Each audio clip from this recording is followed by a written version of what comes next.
नमस्कार, मी आरती अन्नपूर्णा यूट्यूब चॅनलमध्ये तुमचं मनापासून खूप खूप स्वागत करते। व्हिडिओला सुरुवात करण्याच्या अगोदर जे कोणी नवीन सबस्क्रायबर असेल त्यांनी माझ्या चॅनलला लाईक शेअर सबस्क्राईब करायला विसरू नका। Shri Swami Samarth bless you, thank you. तर आजची रेसिपी आहे एकदम सोपी आहे आणि मोस्ट ऑफ द घरामध्ये मखाना अवेलेबल असतो। तर संध्याकाळच्या भुकेसाठी मी अशी रेसिपी दाखवणार आहे। मला अक्षरशः संध्याकाळला खरंच भूक लागलेली आहे, काही नाही आहे काही खायला, तर माझ्याकडे मखाना आहेत तर मी पटापट बनवू शकते ही रेसिपी। तर तुम्हाला आज दाखवत आहे चटपटीत असे रोस्टेड मसाला मखाना। अतिशय कमी टाईममध्ये होतात, फटाफट होतात आणि आपली भूक ही मिटून जाईल। तर सुरुवात करूया, रोस्टेड मसाला मखाना करूया आपण। चला आज तर तुम्हाला फटाफट अशी रेसिपी दाखवणार आहे।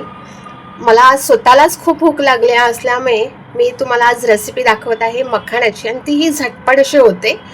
1 कप मखाना घेतलेला आहे, कढई गरम झालेली आहे आणि स्लो गॅसवर आपल्याला मखाने परतून घ्यायचे आहेत 7 ते 8 मिनिटं। आपल्याला क्रिस्पी करायचे आहेत मखाने, कारण का असेच तुम्ही घातलेत तर चिवट होतील आणि क्रिस्पी लागणार नाही। तर आपण 7 ते 8 मिनिटं आपण मखाने स्लो गॅसवर आपण परतून घेऊया। चला 7 ते 8 मिनिटं झालेली आहे, हे बघा क्रिस्पी असे झालेले आहेत। आता मी गॅस बंद करते। आता त्याच कढईमध्ये आपल्याला तेल घालायचं आहे, एकदम 1 चमचा मी घालत आहे।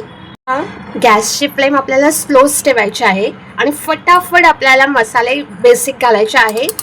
चिमूटभर तिखट घालत आहे, लाल तिखट, चिमूटभर हळद, चिमूटभर धने पावडर, चिमूटभर गरम मसाला आणि चवीनुसार मीठ। आणि आपल्याला स्लो गॅसवर आपल्याला हे मसाले तेलात पहिले परतून घेऊया।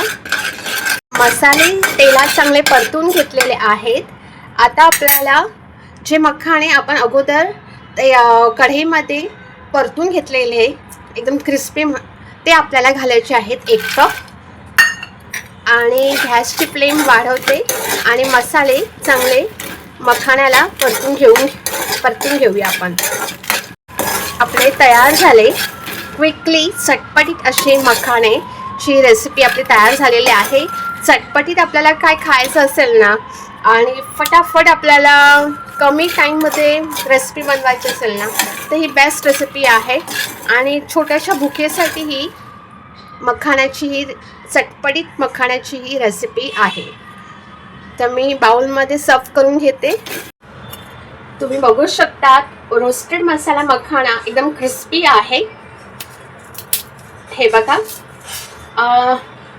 एकदम क्रिस्पी आपण रोस्ट केलेले आहे। आणि बेसिक मसाल्यामध्ये आपण हे मसाले मध्ये आपण रोस्टेड मसाला मखाना बनवलेला आहे। एकदम झटपट होतात, कमी टाईममध्ये। तुम्हाला लहान मुलांच्या टिफिनमध्ये द्यायचं असेल तर हे बेस्ट असं ऑप्शन आहे, कारण का ॲन्युअल डे फंक्शन चालू झालेले आहेत, स्पोर्ट्सच्या ॲक्टिव्हिटीज चालू झालेल्या आहेत। तर 2-2 टिफिन द्यायचं असेल तर हे क्विकली अशी रेसिपी तुम्ही बनवू शकतात आणि मुलांना अतिशय आवडेल, कारण का पॉपकॉर्न सारखेच हे रोस्टेड मसाला मखाना आहे। नक्की बनवा हे रोस्टेड मसाला मखाना। आणि आता मी रिव्ह्यू दाखवते,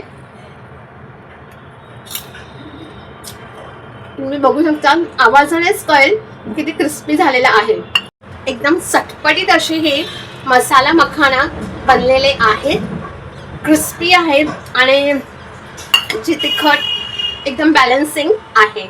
नक्की बनवा हे रोस्टेड मसाला मखाना आणि मला कमेंटद्वारे नक्की सांगा। तर व्हिडिओ आवडल्यास लाईक शेअर सबस्क्राईब करायला विसरू नका। Thank you, bye bye, enjoy.